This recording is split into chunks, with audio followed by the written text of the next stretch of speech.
समन्ता चक्रवालेषु अत्रा गच्छन्तु देवता सद्धम्मं मुनिराजस्स सुनन्तु सग्ग मोक्खदं धम्मස්සවන කාලෝ අයං භදන්තා ධම්මස්සවන කාලෝ අයං භදන්තා ධම්මස්සවන කාලෝ අයං භදන්තා නමෝ තස්ස භගවතෝ අරහතෝ සම්මා සම්බුද්දස්ස නමෝ තස්ස භගවතෝ අරහතෝ සම්මා සම්බුද්දස්ස නමෝ තස්ස භගවතෝ අරහතෝ සම්මා සම්බුද්දස්ස සමාධින් භික්ඛවේ භාවේත සමාහිතෝ භික්ඛවේ භික්ඛු යථා භූතං පජානාති කිංච යථා භූතං පජානාති රූපස්ස සමුදයං ච අත්ථගමං ච වේදනාය සමුදයං ච අත්ථගමං ච සංඥාය සමුදයං ච අත්ථගමං ච සංඛාරාණං සමුදයං ච අත්ථගමං ච විඤ්ඤාණස්ස සමුදයං ච අත්ථගමං චාති. ශ්‍රද්ධාවන්ත සත්පුරුෂ පින්වත්නි, දැන් හැමදෙනාම සූදානම් වෙන්නේ ධර්ම ශ්‍රවණය කරන්න. අද ධර්මදේශනාව සඳහා මා පින්නතුන්ට කියලා දෙන්න බලාපොරොත්තු වන්නේ සංයුක්ත නිකායේ කන්ද සංයුක්තයට අයිති සූත්‍ර දේශනාවක්. මේ සූත්‍රයේ නම සමාධි භාවනා සූත්‍රය. සමාධිය වැඩිම පිළිබඳව බුදුරජාණන් වහන්සේ දේශනා කරපු සූත්‍රය. සමාධිය වැඩිමෙන් ලැබෙන ප්‍රතිඵල පිළිබඳව දේශනා කරපු සූත්‍රය. සවැත් නුවර ජේතවනාරාමේ වැඩ ඉන්නකොට තමයි බුදුහාමුදුරුවෝ මේ සූත්‍රය දේශනා කළේ. අපි හැමෝම වගේ අහලා තියෙන වචනයක්නේ සමාධිය කියලා කියන්නේ නේද? මොකටද සමාධිය කියන්නේ? සමාධිය කියන්නේ කුසල් සිතිවිලි වල ඇතිවන එකඟතාවයට. කුසල චිත්තස් ඒකාග්‍රතා සමාධිය කියලා ධර්මයේ සඳහන් කරනවා. එතකොට කුසල සිතිවිලි සමූහයක හෝ කුසල සිතිවිල්ලක හෝ සිත එකඟ වෙනවා නම් අන්න ඒ එකඟ වෙන ස්වභාවය ඒකාග්‍ර භාවය තමයි සමාධිය කියන්නේ. පින්නතුනි, සිතක සමාධියක් හෝ එකඟතාවයක් නැති වෙන්නේ ඇයි? සිතක එකඟතාවයක් නැති වෙන්නේ සිතුවිලි හින්දා නිකම්ම නෙවෙයි. ඒ හොඳ සිතුවිලි නිසා නෙවෙයි, නරක සිතුවිලි නිසා. එතකොට සිතෙහි ඇතිවෙන එකඟතාවය ඒකාග්‍ර භාවය නැති කරවන සුළු ප්‍රධාන සිතුවිලි තියෙනවා පහක්. ඒ සිතුවිලි වලට අපි කියනවා පංච නීවරණ ධර්ම කියලා. පංච නීවරණ ධර්ම මොනවද? ඒවට කියනවා කාමච්ඡන්ද, ව්‍යාපාද, තීන මිද්ධ, උද්ධච්ච කුක්කුච්ච විචිකිච්ඡා කියලා. මේ කියන නරක සිතිවිලි හිතේ ඇති වෙලා තියෙන හැම මොහොතෙම හිත නොසන්සුන්. හිත එක එක අරමුණු පස්සේ දුවනවා. හිත හැම තිස්සෙම කලබලකාරී. ඉතින් නොසන්සුන් හිතක, කලබලකාරී හිතක එකඟතාවයක් නැහැ. හෙවත් සමාධියක් වැඩෙන්නේ නැහැ. එහෙනම් මෙන්න මේ පංච නීවරණ ධර්ම නිසා කලබල වෙලා තියෙන, ඇවිස්සිලා තියෙන, කැළඹිලා තියෙන, කැළතිලා තියෙන සිත සංසුන් කරන තැන්පත් කරන ක්‍රමය තමයි සමාධිය වැඩි වීම. කොහොමද සමාධියක් වඩන්නේ? කුසල් සිතිවිලි වල හිත එකඟ කර ගැනීම. තව විදිහකින් කියනවා නම් සමත භාවනාව පුරුදු කිරීම. අන්න ඒකට කියන සමත භාවනාව පුරුදු කරලා හිතේ ඇති කරගන්න ඒකාග්‍රතාවයට කියනවා සමාධිය කියලා. ඇයි අපි එහෙම සමාධියක් ඇති කරගත යුත්තේ? චිත්ත සමාධියක් ඇති කරගත යුත්තේ ඇයි? බුදුහාමුදුරුවෝ මේ සමාධි භාවනා සූත්‍රයේදී අවධාරණය කරනවා සමාධින් භික්ඛවේ භාවේත. මහණෙනි, චිත්ත සමාධිය ඇති කරගන්න, සමාධිය වඩන්න. තව විදිහකින් කියනවා හිත එකඟ කරගන්න. ඒක තමයි සමාධිය වඩන්න කියන එකෙන් සරල කියන අදහස. හිත එකඟ කරගන්න. සමාහිතෝ භික්ඛවේ භික්ඛු යථා භූතං පජානාති. හිත එකඟ වූ භික්ෂුව ඇත්ත ඇති හැටියෙන් දකිනවා. සමාහිත කියන්නේ එකඟ වූ හිතක් තියෙන කෙනා කියන එක. සංසුන් වූ තැම්පත් වූ ඒකාග්‍ර වූ හිතක් තියෙන කෙනා ඇත්ත ඇති හැටියෙන් දකින. යථා භූතං පජානාති කිව්ව එකයි. කිංච යථා භූතං පජානාති. මොකේද ඇත්ත ඇති හැටියෙන් දකින? ඊට පස්සේ බුදුරජාණන් වහන්සේ දේශනා කරනවා ඇත්ත ඇති හැටියෙන් දකින ආකාර පහක්. උන්වහන්සේ මතක් කරන රූපස්ස සමුදයංච අත්ථගමංච යථා භූතං පජානාති. එතකොට අන්න රූපයේ සමුදය අත්ථංගමයේ ආර දකින්න පුළුවන්කම ලැබෙනවා. වේදනාවේ සමුදය අත්ථංගමයේ දකින්න පුළුවන්කම ලැබෙනවා.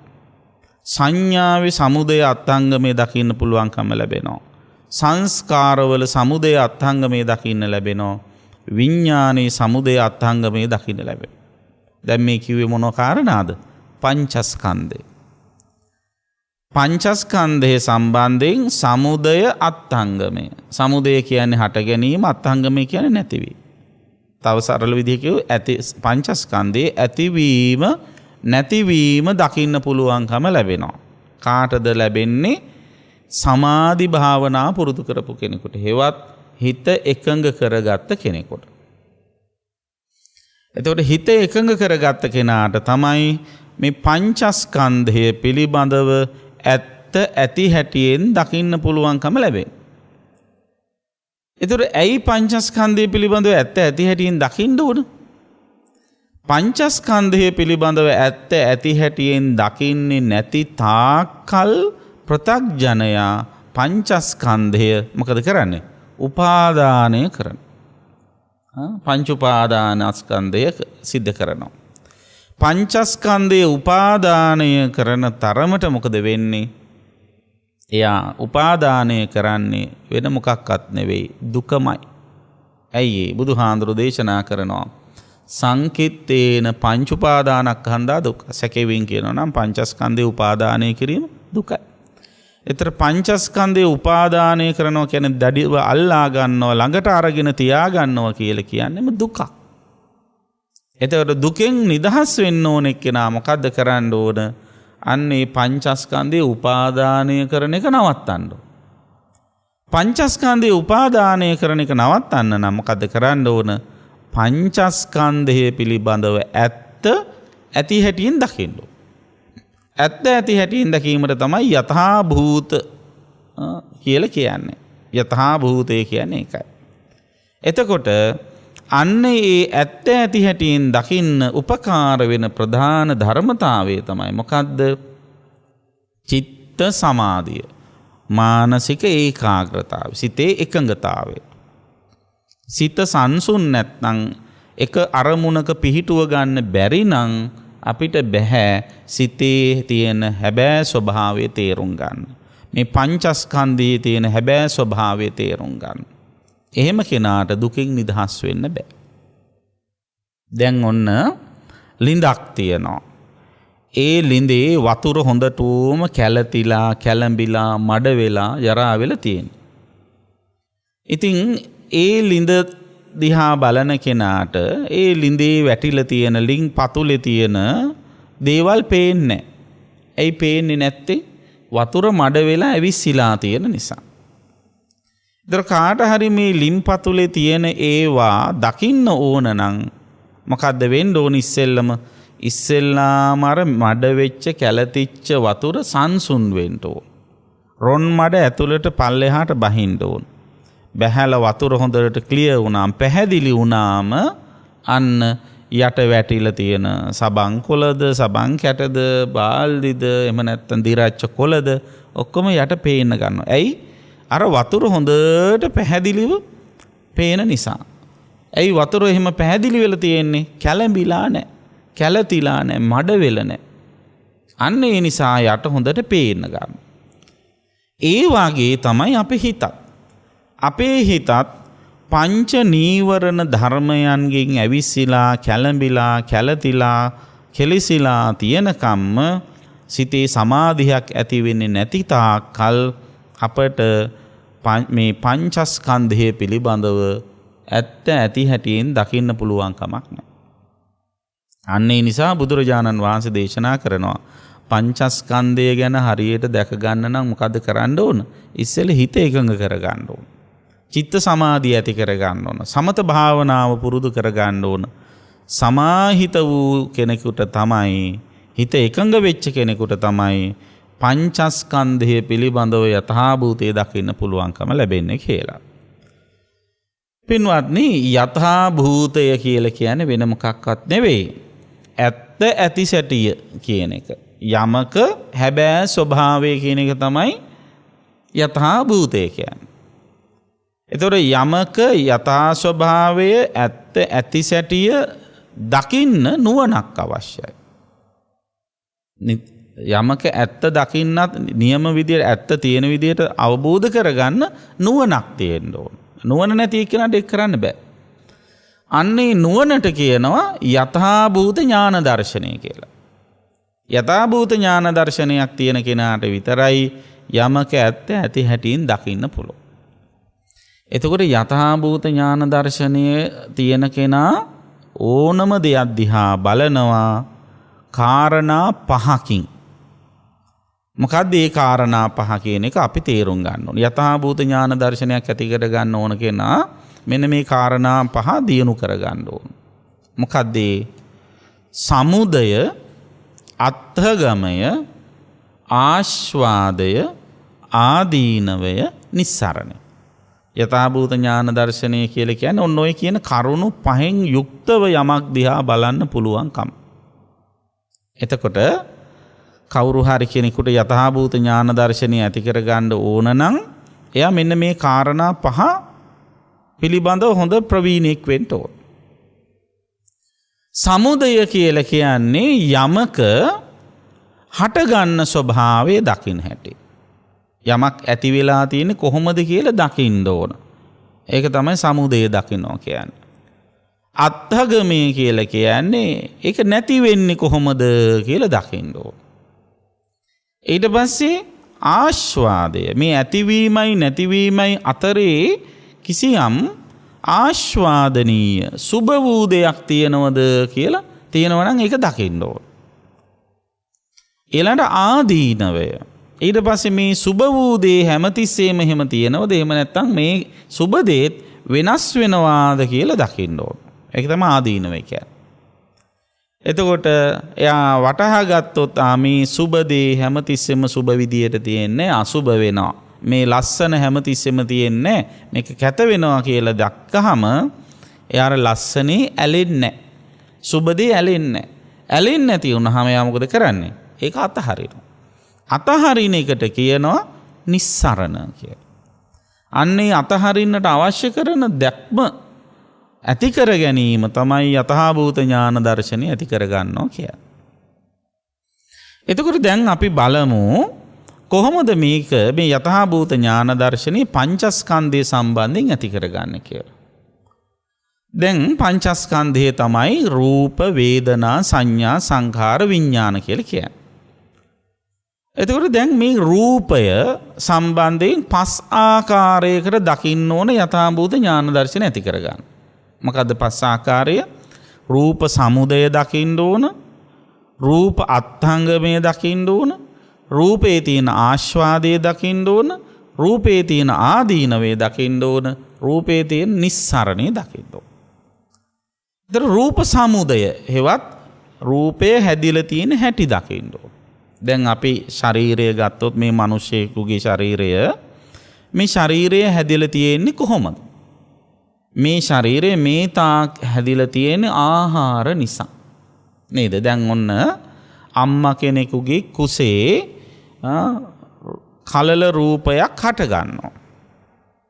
ඒ කලල රූපය හට ගැනීමයි සුදුසු විඥානයක් ඒ රූපය උපාදානය කිරීමයි කියන දෙක සිද්ධ වුණාම, එහෙම නැත්නම් විඥානයක් රූපය තුලට බැස ගැනීම සිද්ධ කියන කාරණේ සිද්ධ වුණාම අන්න එතන සත්වයක් පහළ වෙනවා. ඒතර සත්වයක් පහළ වෙනවා කියන්නේ වෙන මොකක්වත් නෙවෙයි, අර රූපය සවිඥානික රූපයක් බවට පත් වෙනවා. දැන් සමහර රූප තියෙනවා, රූපය තියෙනවා. හැබැයි විඥානයේ පහළ වීමක් සිද්ධ වෙන්නේ නැහැ. විඥානයේ පහළ වීමක් සිද්ධ වුණේ නැත්නම් එතන සත්වයක් ඇති වෙන්නේ නැහැ. සත්වයක් ඇති වුණ නැතුණාම මේ රූප කලාප ඔක්කොම ගසා යනවා. ඉතුරු වෙන්නේ නැහැ කුස තුල. එතකොට කුස තුල රැඳුන රූපයකට විඥානයක් බැසගත්තාම අන්න එතෙන් පටන් ඒ රූපය වර්ධනය වෙන්න ගන්නවා. කොහොමද රූපය වර්ධනය වෙන්නේ? රූපය වර්ධනය වෙන්නේ ඒ කුස තුල අම්මා විසින් ගනු ලබන ආහාරවලින්. දැන් අම්මා කන කෑම જાති උරාගෙන උකහාගෙන ඒ වායේ පෝෂ පදාර්ථ අරගෙන තමයි අර කලල රූපය මව් කුස තුල වැඩෙන්නේ. එතකොට දැන් ඔහොම මේ මස් වැදැල්ල තුල හිමීට ඒක වර්ධනය වෙලා ඇට සැකිල්ලකුත් හැදෙනවා. කොහොමද මේ ඇට සැකිල්ල හැදෙන්නේ? ඇට සැකිල්ල හැදෙන්නේ ඒ කාල සීමාවේ දරුවා කුස තුල වැඩෙන කාල සීමාව තුල අම්මාගේ ශරීරයේ තියෙන අස්ථි ඇට දියවෙවි යනවා. ඒ ගිහිල්ලා ඒ පෝෂ පදාර්ථ තමයි දරුවාගේ ඇඟේ ඇට සැකිල්ල නිර්මාණය කරන්න උපකාර වෙන්නේ. ඔන්න බලන්න, දැන් සමහර ළමයි ආනවනේ අම්මලාගෙන් ඔයාලා මොනවද අපිට කරලා තියෙන්නේ කියලා නේද? ඔන්න කරලා තියෙන දේ මොකද්ද? අම්ම කෙනෙක් කියන්නේ තමන්ගේ දරුවන් වෙනුවෙන් තමන්ගේ ශරීරයේ තියෙන ඝනම වස්තුව දිය කර හරින්නට තරම් සමත්කම් තියෙන මිනිස්සෙක්. දැන් අපේ ඇඟේ තියෙන හයියම දේ ඇට කෑලි ඇටනේ. ඒතර හිතන්න ඒ ඇට දිය කරන්න තරම් මොන තරම් ප්‍රබල මානසිකත්වයක්, සෙනෙහසක්, ආදරයක් අර කුසෙහි වැඩෙන දරුවා තුල ඇති වෙන්න ඕනද? ඒතර විශේෂයෙන් අම්මලා දරුවෝ හදලා තියෙන්නේ අන්න එහෙම. ඉපදුනාට පස්සේ ලේ කිරි කරලා පොන එකට වැඩිය ප්‍රබල ඉපදෙන්න කලින් ඉපදුනාට පස්සේ නම් දැක්ක හින්දා ආදරය ඇති වෙන්න පුළුවන් කියලා කියන්න පුළුවන්. මේ නොදුටු දරුවෙක් වෙනුවෙන් කුස තුල ඉන්න ආදරය සෙනෙහස ඇති කරගෙන තමන්ගේ ශරීරයේ තියෙන ඝනම වස්තුව දිය කරමින් අර දරුවාගේ ශරීරයේ ඇට සැකිල්ලක් නිර්මාණය කරනවා කියන එක එසේ මෙසේ කෙනෙකුට කරන්න පුළුවන් වැඩක්ද? ඒක දරු සෙනෙහස නිසාම ඇති වෙන එකක්. හැම අම්ම කෙනෙක්ම දරුවෝ හදලා තියෙන්නේ අන්න එහෙමයි. එතකොට ඒ නිසා දැන් මේ ඇට දියවි යාම තුල අම්මලාට මොකද වෙන්නේ? ළමයි හම්බ වුණාම වැඩි වෙනකොට ඔය තනින් තන ඇටවල සිදුරු වෙනවා. ඒ ඇට සිදුරු වුණාම තමයි පස්සේ කාලේ ගොඩක් අම්මලට හැදෙන ඔස්ටියෝපොරොසිස් කියලා ලෙඩක්. ඒ සිදුරු වලට කියන්නේ පොරොස් කියලා. ඒ ඇටවල සිදුරු ඇතිවීමේ ලෙඩේට කියන්නේ ඔස්ටියෝපොරොසිස් කියලා. එහෙම වෙන්නේ වෙන මොකක්වත් නිසා නෙවෙයි, තමන්ගේ ශරීරයේ සාරය දරුවන්ට කැප කරන නිසා. ඒතර අන්න ඒ විදිහට දරුවා කුස තුල වැඩිලා ඇට සැකිල්ලත් හැදිලා කුසෙන් බිහි වෙනවා. බිහි වුණාට පස්සේ ආපහු වන පුංචි කාලේ කිරි පොවලා ඊට පස්සේ දියරමය ආහාර අනුභව කරලා ඒ ශරීරය වැඩෙනවා. ඒතර බලන්නේ ශරීරයට ගනු ලබන ආහාරවල ස්වභාවය අනුව තමයි ශරීරයේ මෘදු මොලොක් භාවය වෙනස් වෙන්නේ. දැන් පුංචි කාලේ පොඩි ළමයෙකුගේ ශරීරය හරීම සියුම් මොලොක්. ඒ මොකද එයා ගන්න ආහාර ඊටාම මෘදු මොලොක් ආහාර නිසා. ඊට පස්සේ වයසින් වැඩෙන්න ටිකෙන් ටික අරයා ඝන ආහාර ගන්නවා. ඝන ආහාර ගන්නකොට අර ශරීරය ඔන්න ටිකක් ඝන වීගෙන යනවා.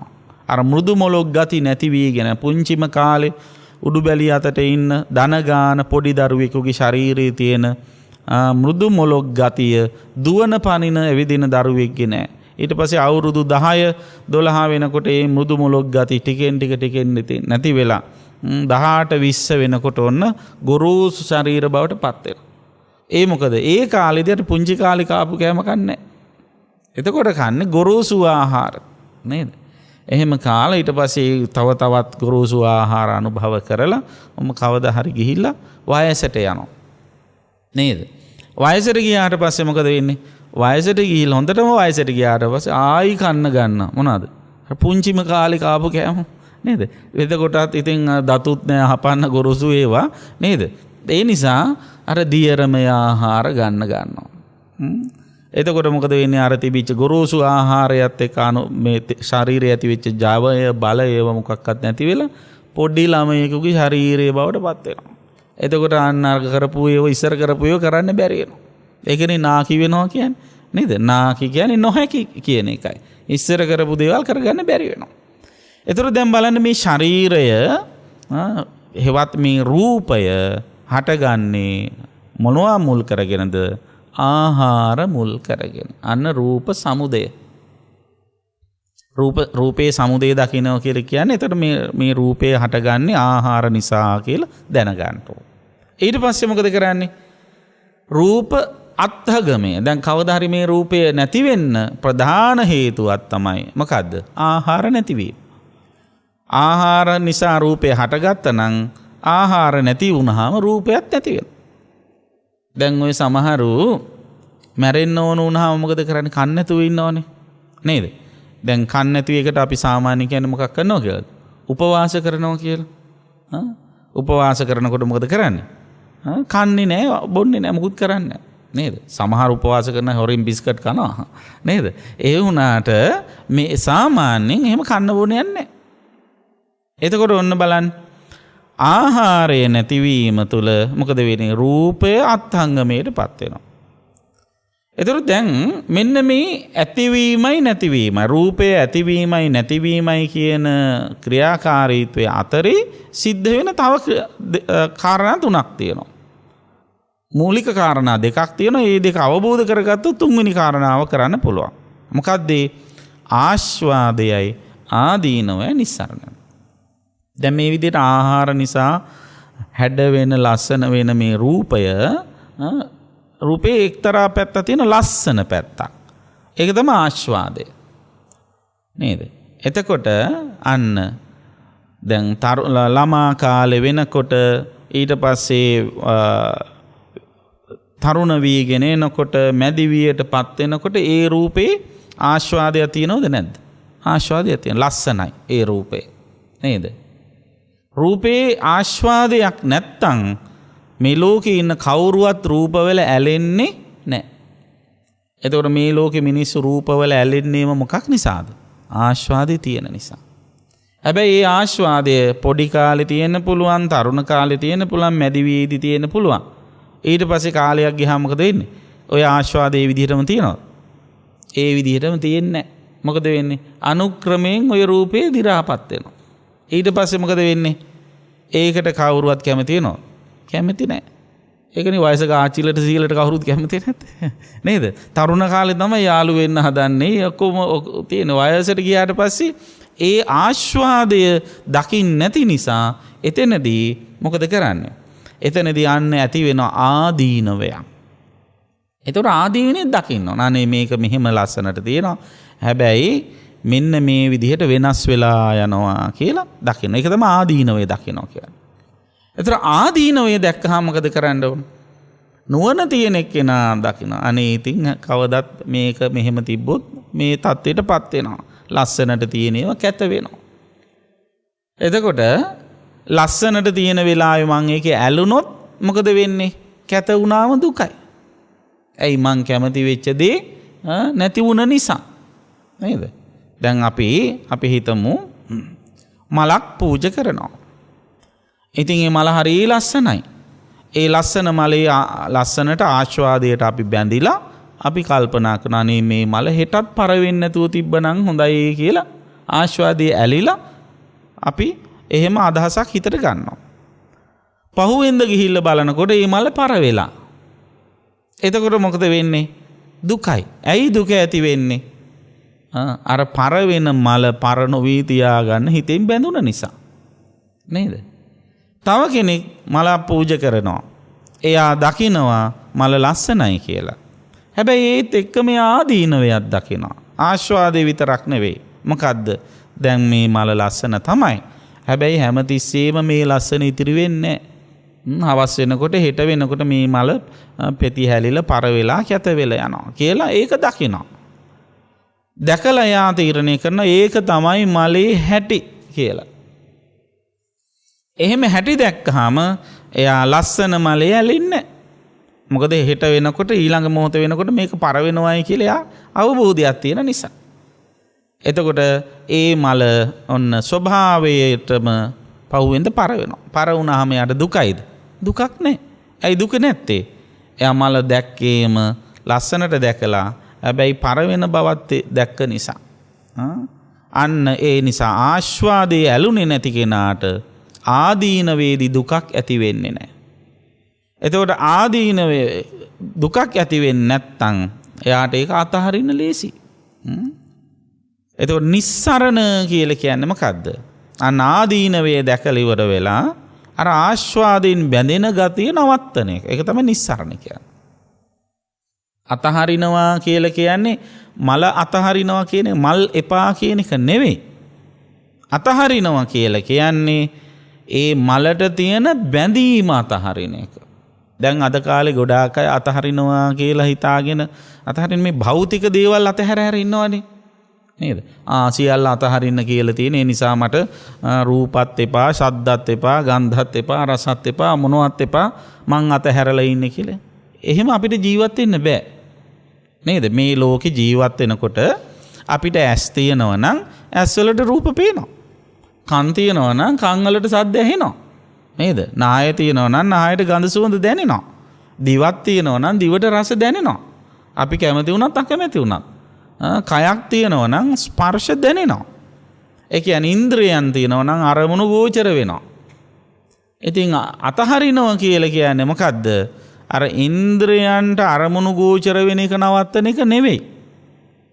ඒක නවත්තන්න පුළුවන් කමක් නැහැ ලෝකේ ඉන්නවනම්. ඇස් අරගෙන ඉන්නවනම් රූප පේන එක අපිට නවත්තන්න පුළුවන්. රූප පේනවා කියලා සදාතනික ඇස් දෙක වහගෙන ඉන්න පුළුවන්. බෑ.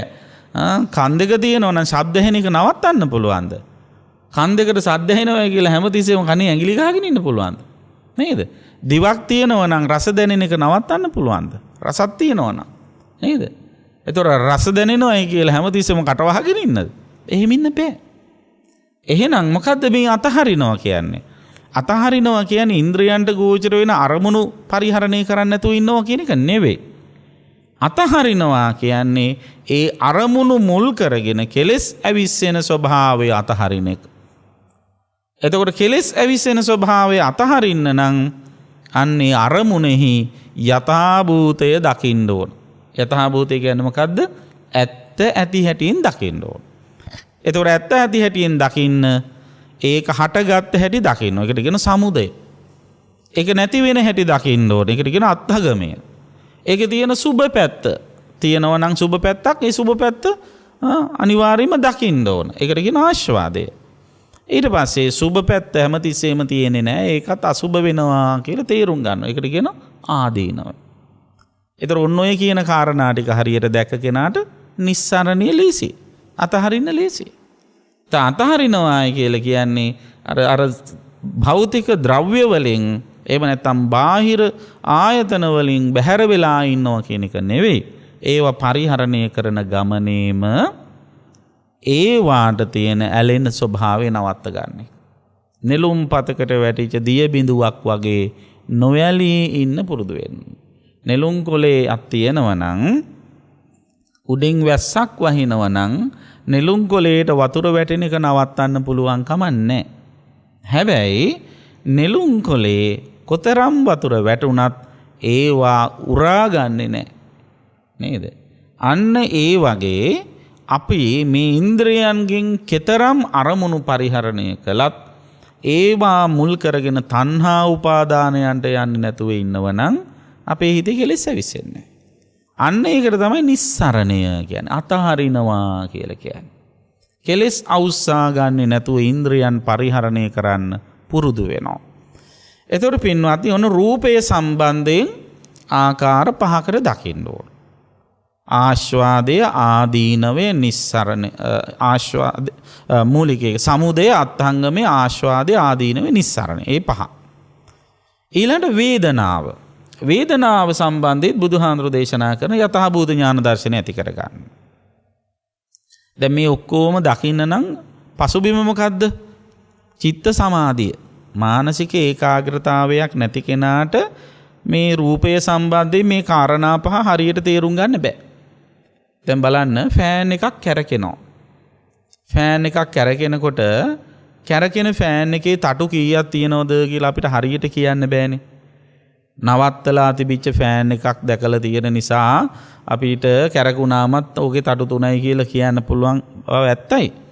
හැබැයි සමහර ෆෑන් තියෙන තටු 3 වෙන්නේ 5වත් තියෙනවා. නේද? එතකොට දැන් ඔය තටු 3 සහ 5 ෆෑන්ස් කැරකෙවි තියෙද්දී කාට හරි කියනවා මේ කැරකෙන ෆෑන් එකේ තටු කීයක් තියෙනවද කියලා කියන්න කියලා. එයාට ස්ථිරව ඒක කියන්න බෑ. ඇයි ඒ? කැරකෙන නිසා. අන්න එතකොට කාට හරි තව කෙනෙකුට කියනවා මේ ෆෑන් එකේ තටුවල දූවිලි තියෙනවා. ඒ නිසා මේ දූවිලි ටික පිහ දාන්න කියලා. දූවිලි පිහ දාන්න නම් ඉස්සෙල්ලා මොකද කරන්න ඕන? දූවිලි තියෙන බව පේන්න ඕන. දූවිලි තිබුණ බව තියෙන බව පෙනුනාමනේ පිහ දාන්න හිතෙන්නේ. නේද? සමහරු දැක පිහ දාන්න නැතුව ඉන්න ඕන තරම්. නමුත් සාමාන්‍යයෙන් දැක්කොත් තමයි පිහ දාන්න හිතෙන්නේ. ඒතර ෆෑන් එකේ තටුවල දූවිලි තියෙන බව දකින්න නම් මොකද කරන්න ඕන? කැරකෙන එක නවත්තන්න ඕන. කැරකෙන එක නැවැත්තුවාම දූවිලි තියෙන බව පේනවා. දූවිලි තියෙන බව පෙනුනහම පිහ දාන්න හිතෙනවා.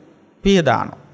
අන්න ඒ වගේ අපේ හිත කැරකි තියෙද්දී අරමුණු පස්සේ දුවමින් තියෙද්දී පංච නීවරණ ධර්ම ඇවිස්සෙමින් තියෙද්දී අපේ හිතේ තැම්පත් වෙලා තියෙන කෙලෙස් අපිට තේරුම් ගන්න බෑ. ඒ නිසා ඒ කෙලෙස් තේරුම් ගන්න බෑ විතරක් නෙවෙයි මේ පංචස්කන්ධය පිළිබඳව ඇත්ත ඇති හැටියෙන් දැක ගන්න බෑ. මේ කාරණා පහට අනුව පංචස්කන්ධය ගැන කල්පනා කරන්න අවකාශ ලැබෙන්නේ නැහැ. එහෙනම් මොකද්ද කරන්න ඕන? ඉස්සෙල්ලාම චිත්ත සමාධිය ඇති කර සමත භාවනාවක් සිද්ධ කරලා මානසික ඒකාග්‍රතාවයක් ඇති කරගන්න. මානසික ඒකාග්‍රතාවයක් ඇති කරගෙන අන්න සමාහිත වූ මනසින් අර රූපේ දිහා බලනවා. කොහොමද බලන්නේ? අර කියපු ආකාරවලට. කොහොමද මේ රූපය හටගෙන තියෙන්නේ? රූප සමුදය. අන්න හටගත්ත හැටි දකිනවා. රූප අත්ථගමය. මේ හිඳ තමයි රූපය හටගෙන තියෙන්නේ. මොකද ආහාර නිසානේ රූපය හටගත්තේ. ආහාර නැත්තම් රූපයක් නැහැ කියලා දැනගන්න. ඒක අත්ථගමය. දැන් මේ ආහාර නිසා හටගත්ත මේ රූපේ දැන් පවතින ස්වභාවය ලස්සනයි. ආස්වාදේ දකිනවා. හැබැයි මේ ලස්සන හැමතිස්සෙම පවතින්නේ නැහැ. මේක ආහාර වෙනස් වෙනවත් එක රූපෙත් වෙනස් වෙලා යනවා. එතකොට ආදීනවේ දකිනවා. එතකොට මේ ලස්සන මේ විදිහට වෙනස් වෙනවා කියලා ආදීන වශයෙන් දකිනවනම් එහෙනම් වෙනස් වෙන දේවල් තණ්හාවෙන් අල්ලගත්තොත් අන්තිමේදී මට උරුම වෙන්නේ දුක විතරයි කියලා තේරුම් ගන්න. තේරුම් අරගෙන අන්න ආස්වාදයෙන් බැඳෙන්නේ නැතුව ඒක හිතින් අතහරිනවා. අර බැඳීම අතහරිනවා. රූපය අතහරිනවා නෙවෙයි බැඳීම අතහරිනවා. ඒතර බැඳීම අතහරිනකොට මොකද වෙන්නේ? රූපයේ තියෙන බැඳීම අතහැරෙනවා කියලා කියන්නේ රූපය තිබීම අතහැරෙනවා කියන එක. අන්න ඒ විදිහට ඔබ තේරුම් ගන්නට ඕන. ඊළඟට පින්වත්නි වේදනාව සම්බන්ධය කොහොමද අපි දකින්න ඕන? වේදනාවත් පස් ආකාරයකට දකින්න ඕන. සමුදය, අත්ථගමේ, ආස්වාදය, ආදීනවේ, නිස්සරණ. වේදනා සමුදය. වේදනාව හටගත්තේ මොකක් නිසාද? වේදනාව හටගත්තේ ස්පර්ශය නිසා. පස්ස පච්චයා වේදනා. මොකද්ද ස්පර්ශය කියන්නේ? කාරණා තුනක එකතුවක්. දැන් ඇහෙන් රූපයක් දැකලා කාට හරි කෙනෙකුට ඒ දැකපු රූපය නිසා සුඛ වේදනාවක් හරි දුක්ඛ වේදනාවක් හරි උපේක්ඛා වේදනාවක් හරි ඇති වෙනවා. දැකපු රූපේ ලස්සන නිසා සුඛ වේදනාවක් එනවා. කැත එකක් නිසා දුක්ඛ වේදනාවක් එනවා. කැතත් නැති ලස්සනත් නැති එකක් නිසා උපේක්ඛා වේදනාවක් එනවා. එතකොට කොහොමද දැන් මේ රූපය දැක්කා කියන ක්‍රියාව සිද්ධ වෙන්නේ? එතන වෙන්නේ මෙහෙමයි. රූපය තියෙනවා. රූපය පේන ඇහැක් තියෙනවා. ඇහැ ඇසුරෙහි චක්කු විඥානයක් තියෙනවා. ඔය තුන වෙන වෙනම තිබ්බාට ඇහැ රූපේ දකින්නේ. ඒ තුන එකතු වෙන්න ඕන. අන්න එකතු වීමට කියනවා ස්පර්ශය කියලා. තින්නම් සංගති පස්සෝ. ඒ ඇහෙන් රූපය එකතු වෙන නිසා ඇහැයි චක්කු විඥානයයි රූපය එකතු වීම නිසා ඒ එකතු වීමට කියන්නේ චක්කු සම්පස්ස කියලා. එතකොට මේ චක්කු සම්පස්සේ නිසා තමයි වේදනාව හටගන්නේ. ඒ වේදනාවට කියනවා චක්කු සම්පස්සජා වේදනා කියලා. එහෙනම් අන්න වේදනාව ඇති වෙන්නේ මොකක් නිසාද? ස්පර්ශය නිසා. පස්සජා කියලා කිව්වේ ඒකයි. ස්පර්ශයෙන් තමයි ජනිත වෙන්නේ, හටගන්නේ වේදනාව. ඒතර කවුරු හරි කෙනෙක් ඇහුවොත් ඔබෙන් වේදනා සමුදය කියන්නේ මොකද්ද? ස්පර්ශයයි කියලා තේරුම් ගන්න. එතකොට වේදනා අත්ථගමය කියන්නේ අත්ථගමය කියලා කියන්නේ වේදනාවක් නැතිවීම. දැන් වේදනාව ඇති වුනේ ස්පර්ශය නිසානේ. ස්පර්ශයක් ඇති වුනේ නැත්නම් අර තුන එකතු වුනේ නැත්නම් වේදනාවක් ඇති වෙන්නේත් නැහැ.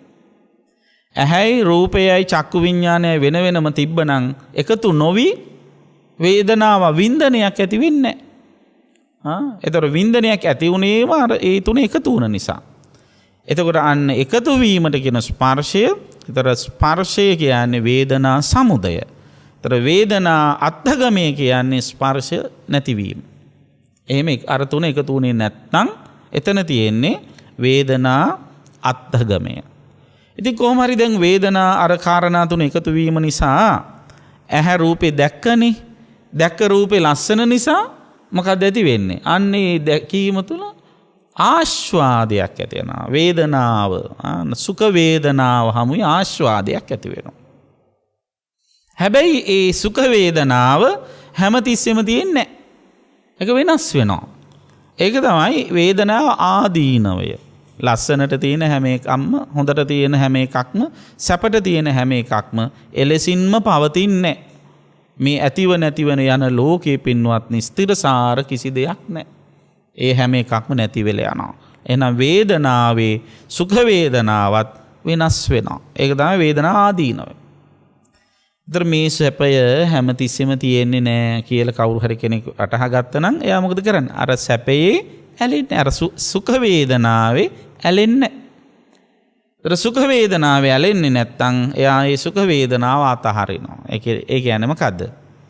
නිස්සරණය. එතකොට එයා ඒ සුඛ වේදනාව අතහරිනවා කියන එකෙන් අදහස් කරන්නේ වේදනාව විඳින්න නැතුව ඉන්නවා කියන එක නෙවෙයි. ඒ සුඛ වේදනාව ඇති වෙන වෙලාවේ ඒකේ ඇලෙන්නේ නැතුව ඉන්නවා. සුඛ වේදනාවක් බව එයා දන්නවා. දුක්ඛ වේදනාවක් බව එයා දන්නවා. හැබැයි ඒ දෙකම අනිත්‍ය බව තේරෙන නිසා එයා මොකද කරන්නේ? සුඛ වේදනාවේ ඇලෙන්නෙත් නැහැ, දුක්ඛ වේදනාවේ ගැටෙන්නෙත් නැහැ. අන්න බලන්න. ඒ විදිහට දකින්න පුරුදු වෙනවා. දැන් ඔක ශබ්දයක් සම්බන්ධයෙන් ගත්තොත් අපිට කනක් තියෙනවා, කනට සද්දයක් ඇහෙනවා, කන ඇසුරේ චක්කු සෝත විඥානය තියෙනවා. ඔය තුන එකතු වෙනවා. එකතු වීම නිසා කන ශබ්දය විඳිනවා. ඒ ශබ්දය හොඳ සද්දයක් නම් ඒ තුල ආස්වාදයක් ඇති වෙනවා. ඒ සද්දේ බැනුම් සද්දයක් නම් ඒක ආදීනවයක් වෙනවා. එතකොට කවුරු හරි කෙනෙක් මේ ශබ්දය ඇති වෙච්ච ආකාරය හොඳින් තේරුම් ගත්තොත් ශබ්දය ඇහිච්ච කනත් අනිත්‍යයි. ශබ්දයත් හැමතිස්සෙම ඇති වෙලා නැති වෙලා යන එකක්. ශබ්දයත් අනිත්‍යයි. කන ඇසුරෙහි තියෙන සෝත විඥානයත් අනිත්‍යයි. අනිත්‍ය වූ කාරණා තුනක් එකතු වූ තැන තියෙන ස්පර්ශයත් අනිත්‍යයි. ඒ ස්පර්ශයෙන් හටගත්තා වූ සුඛ වේදනාවක් තියෙනවා නම් ඒ සුඛ වේදනාවත් අනිත්‍යයි. ඒ ස්පර්ශයෙන් හටගත්තා වූ දුක්ඛ වේදනාවක් තියෙනවා නම් ඒ දුක්ඛ වේදනාවත් අනිත්‍යයි. එහෙනම් අන්න බැනුමක් නිසා හිතේ තැලුමක් හටගත්තා නම්, රිදුමක් හටගත්තා නම් එයා දැනගන්නවා මොකද්ද? බැනුමත් අනිත්‍ය නම් මේ ඇති වෙච්ච දුක්ඛ වේදනාවත් ඍදුමත් අනිත්‍යයි කියලා දකිනවා. එහෙම දැකලා යා ඒ බැනුම් එක ගැටෙන්නේ නැහැ.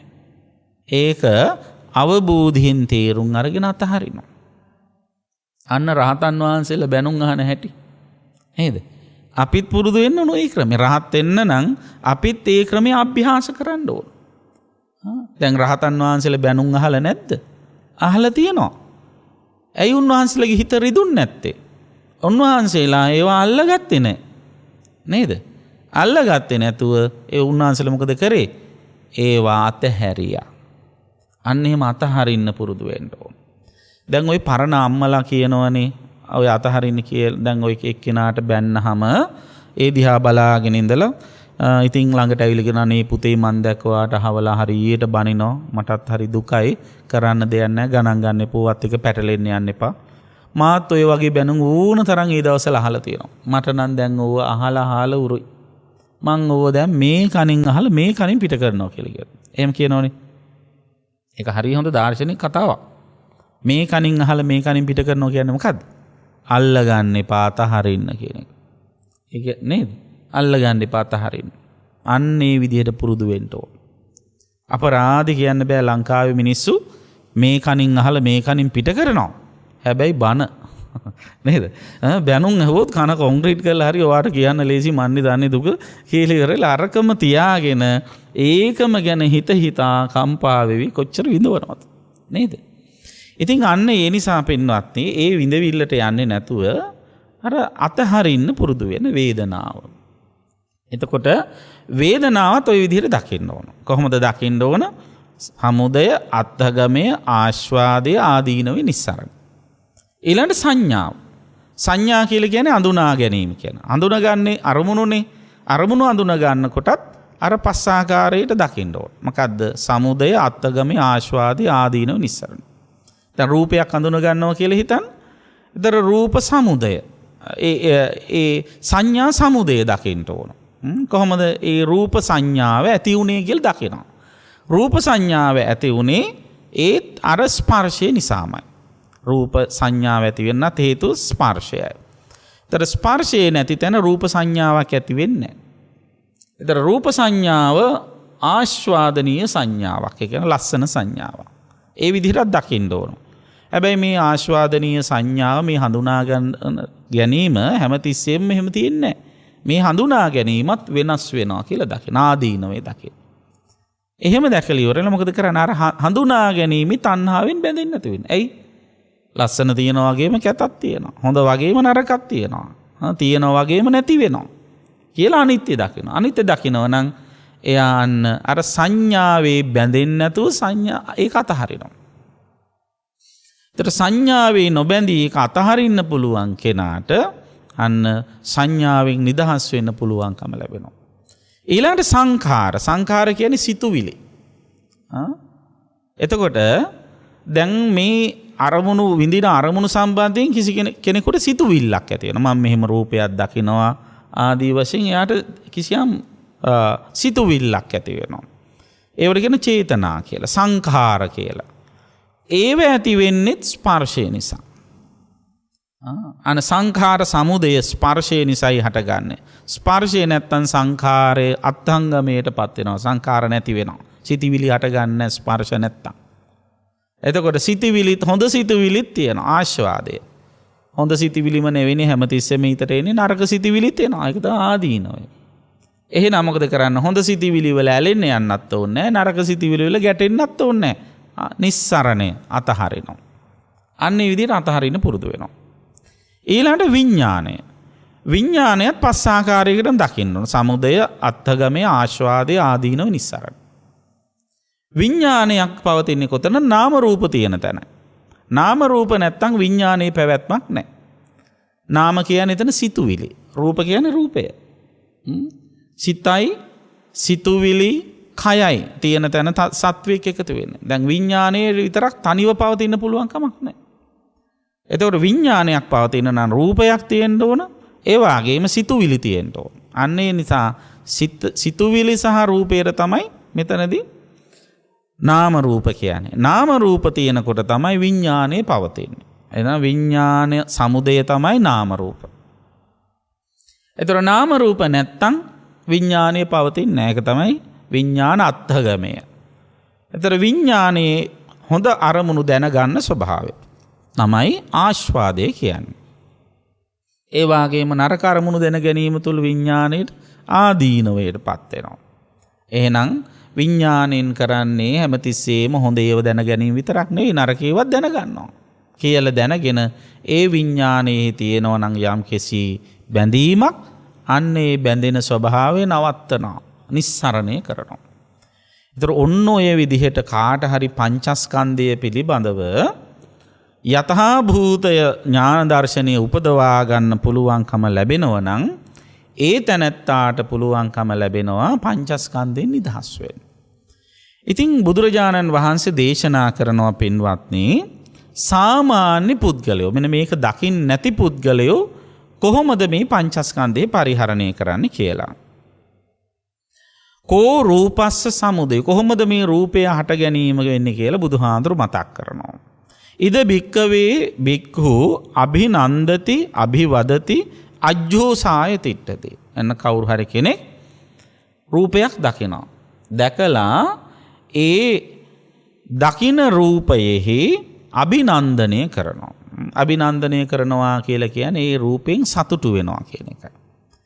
අභිවදති කියන්නේ ඒ රූපේ අගය කියනවා කියන එකයි. අජ්ජෝසාය තිට්ඨති කියන්නේ ඒ රූපේ නිමග්න වෙලා රූපේ පතාගෙන ක්‍රියාකාරී වෙනවා කියන එකයි.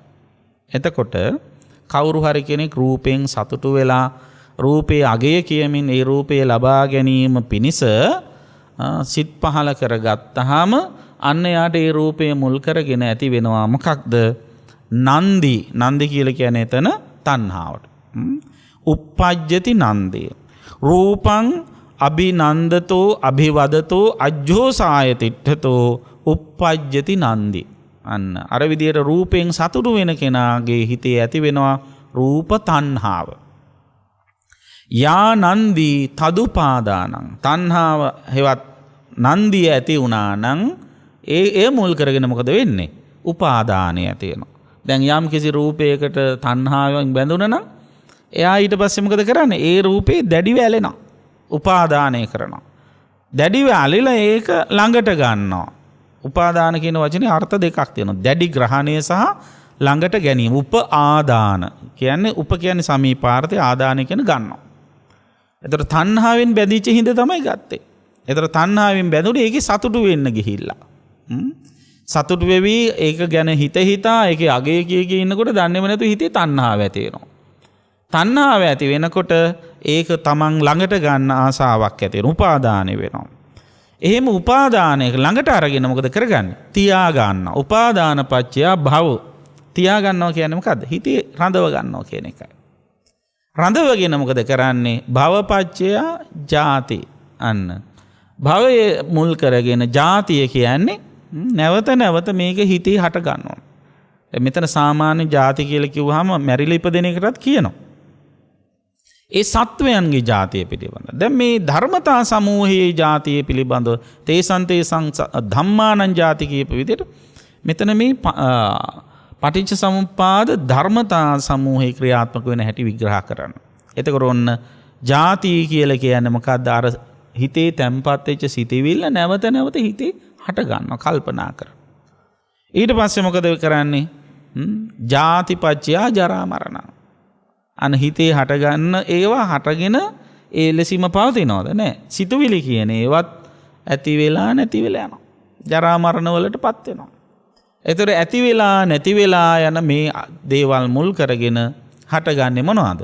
ඒවයි තණ්හාවෙන් බැඳෙන තරමට උපාදානෙන් බැඳෙන තරමට හටගන්නේ ශෝක පරිදේව දුක්ඛ දෝමනස් උපායාසය. අන්න බලන්න. එතකොට එයා දුක් විඳින අරමුණු නිසා මොන භවයේද? මේ භවයේම දුක් විඳිනවා. මැරිලා ආයි ඉපදෙන්නම ඕන නැහැ දුක් විඳින්න. එයා මේ භවය තුලම දුක් විඳිනවා.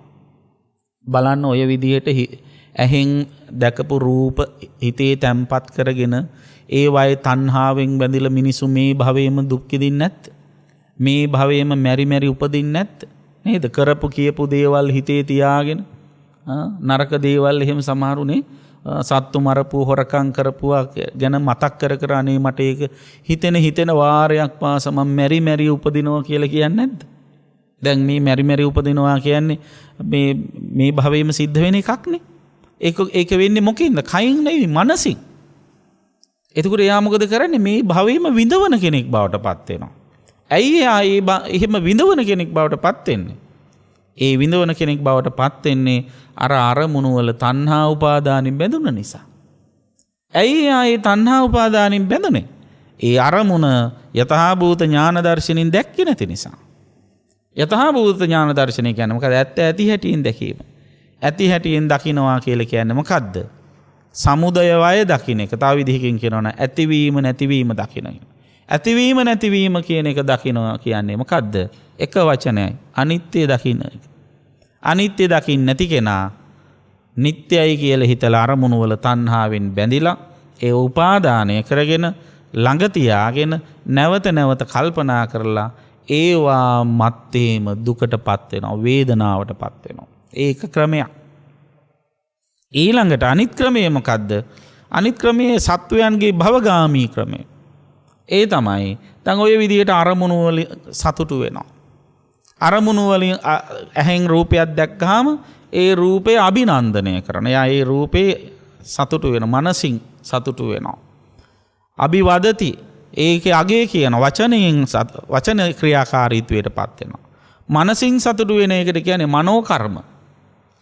අභිවදනය කරනවා කියන්නේ අගේ කියන්න ගිහිල්ලා වචී කර්ම කරනවා. අජ්ජෝසායතිටති කියන්නේ නිමග්න වීම තුල කාය කර්ම කරනවා. එතකොට රූපයෙහි බැඳිලා එයා මොකද කරන්නේ? සිතින් කයින් වචනෙන් කර්ම රැස් කරනවා. රූපේ බැඳෙන්නේ තණ්හාවෙන් බැඳිලා සිතින් කයින් වචනෙන් කර්ම රැස් කරනවා. කර්ම රැස් කිරීම තුළ මොකද වෙන්නේ? කර්මානුරූපව ප්‍රතිසන්දි විඥානයක් හදා ගන්නවා. ප්‍රතිසන්දි විඥානයක් හදාගත්තාම මොකද වෙන්නේ? ආපහු උපදිනවා. ඉපදුනහම මොකද වෙන්නේ? වයසට යනවා, ලෙඩ වෙනවා, මැරෙනවා. ඔය කාල සීමාවේදී අප්‍රියයන් එක එකතු වෙනවා, ප්‍රියයන්ගෙන් වෙන් වෙනවා, කැමති දේ නොලැබෙනවා, දුක් විඳින්න වෙනවා. එතකොට මේ දුක විඳේ කාගේවත් වරදක් නිසාද? අම්මා තාත්තා දීපු දුකක්ද මේක? දෙවියෝ බ්‍රහ්මියෝ දීපු දුකක්ද? නෑ. ඔබ අප විසින්ම කරගත්ත දුකක් නේද? මොකක්ද ඒ කරගත්ත දුක? මෙන්න මේ ඉන්ද්‍රයන්ට ගෝචර වෙන අරමුණු පරිහරණය කරනකොට යථා භූත ඥාන දර්ශනයෙන් ඒක දැක්කේ නැතිකම.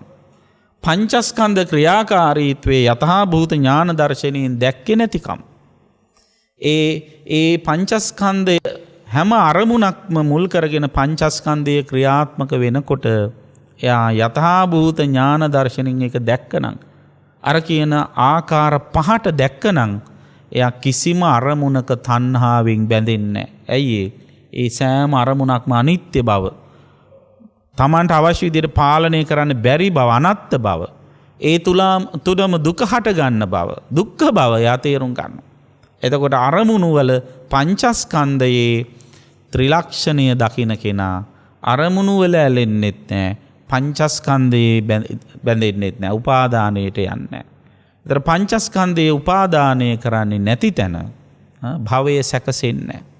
භවයේ සැකසෙන්නේ නැති තැන ජාති ජරා ව්‍යාධි මරණ නැහැ.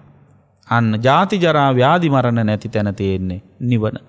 එතකොට ඒ නිවන අපි පරිහරණය කරන්න ඕන මේ වෙලාවෙම. ඒ කියන්නේ රූප බලන වෙලාව, සද්ධාහන වෙලාව, ගඳ සුවන ආග්‍රහණය කරන වෙලාව. අන්න ඒ වෙලාවේ හිත හදා ගන්න ගැනීම තුල තමයි නිවන් දකින්න පුළුවන්. සාමාන්‍යයෙන් ගොඩක් අය හිතාගෙන ඉන්නේ ඊට වැඩියම නේද? මන් නිවන් දකින්න ඕන තරම් පින්කම් කරන් තියෙනවා. මොනවද කරලා තියෙන්නේ? දඹදිව වන්දනාවික සැරයක් ගිහිලා තියෙනවා, අටමස්ථානෙත් ඇඳලා තියෙනවා, කටින පින්කමකුත් කරලා තියෙනවා, සාංගික දානක් දීලා තියෙනවා, අටපිරිකරත් පූජා කරලා තියෙනවා. ඔය ආදී වශයෙන් කරපු පින්කම් ටික ගැන කියනවා. හැබැයි ඔව කරපු බව ඇත්ත වෙන්න පුළුවන්. නමුත් ඒව කර ඇහෙන් කොච්චර කෙලෙස් උපදවගෙන නැද්ද? නේද? ඒව කරන අතරේම ඇහැට පේන රූප නිසා ඔබ කොච්චර ඇලිලා ගැටිලා මුලා වෙලා කෙලෙස් උපදවගෙන නැද්ද? අරව කරනවත් එක්කම කනින් ශබ්ද අහලා ඇලිලා ගැටිලා මුලා වෙලා රාග ద్వේෂ මෝහ වැඩි කරගෙන නැද්ද? එතකොට ඒ තුල ඔබට නිවන් දැකිය හැකිද? රාග ద్వේෂ මෝහ වැඩි වෙන තරමට නිවනින් අපි ඈත් වෙනවා. අන්නේ නිවනින් ඈත් නොවී ඉන්න නම් රාග ද්වේෂ මෝහ ඇති නොවන විදියට අරමුණු පරිහරණය කරන්න පංචස්කන්ධය කෙරෙහි යථාභූත ඥාන දර්ශනයෙන් දකින්න ඔබ වෑයම් කරන්න. එහෙම කරන තරමට පංචස්කන්ධය කෙරෙහි අවබෝධයෙන් කලකිරීම ඇති වෙනවා. අවබෝධයෙන් කලකිරෙන කෙනා අවබෝධයෙන් පංචස්කන්ධය අතහරිනවා. අවබෝධයෙන් අතහැරි තැන නැවත පංචස්කන්ධයක් ලැබෙන්නේ නැහැ. නැවත පංචස්කන්ධයක් නොලැබෙන තැන උපදින්නේ නැහැ. ඉපදුන්නේ නැති තැන දුකක් නැහැ. දුක නැති තැන තියෙන්නේ නිවන. ඒ නිවන් සැප ලැබේවා කිව්ව ගමන් සාදු කිව්වර ලැබෙන්නෙත් නැහැ. නේද? ඒ නිසා ඒක හොඳින් තේරුම් අරගෙන අවබෝධ කරගෙන නිවනට මෙහෙය වූ මනසකින් ඔබේ ජීවිත ගත කරන්න ඔබ වෑයම් කරන්න. ඒ සඳහා පින්වත් ඔබ හැම දිනාටම සංයුක්ත නිකායේ කන්ද සංයුක්තයේහි සමාධි භාවනා සූත්‍රය ඇසුරෙන් කළ මේ අනුශාසනාව උපකාරයක්ම වේවා කියලා අපි ඉතින් ප්‍රාර්ථනා කරනවා. ආකාසට්ඨා ච බුම්මට්ඨා දේවා නාග මහිද්దికා පුඤ්ඤන්තං අනුමෝදිත්වා චිරං රක්ඛන්තු ශාසනං චිරං රක්ඛන්තු දේශනං චිරං රක්ඛන්තු ත්වං සදා. ධර්ම ශ්‍රවණානිසංසෙන් හැමත උතුම් නිවන් සුව සැලසේවා. රාගක්ඛයෝ නිබ්බානං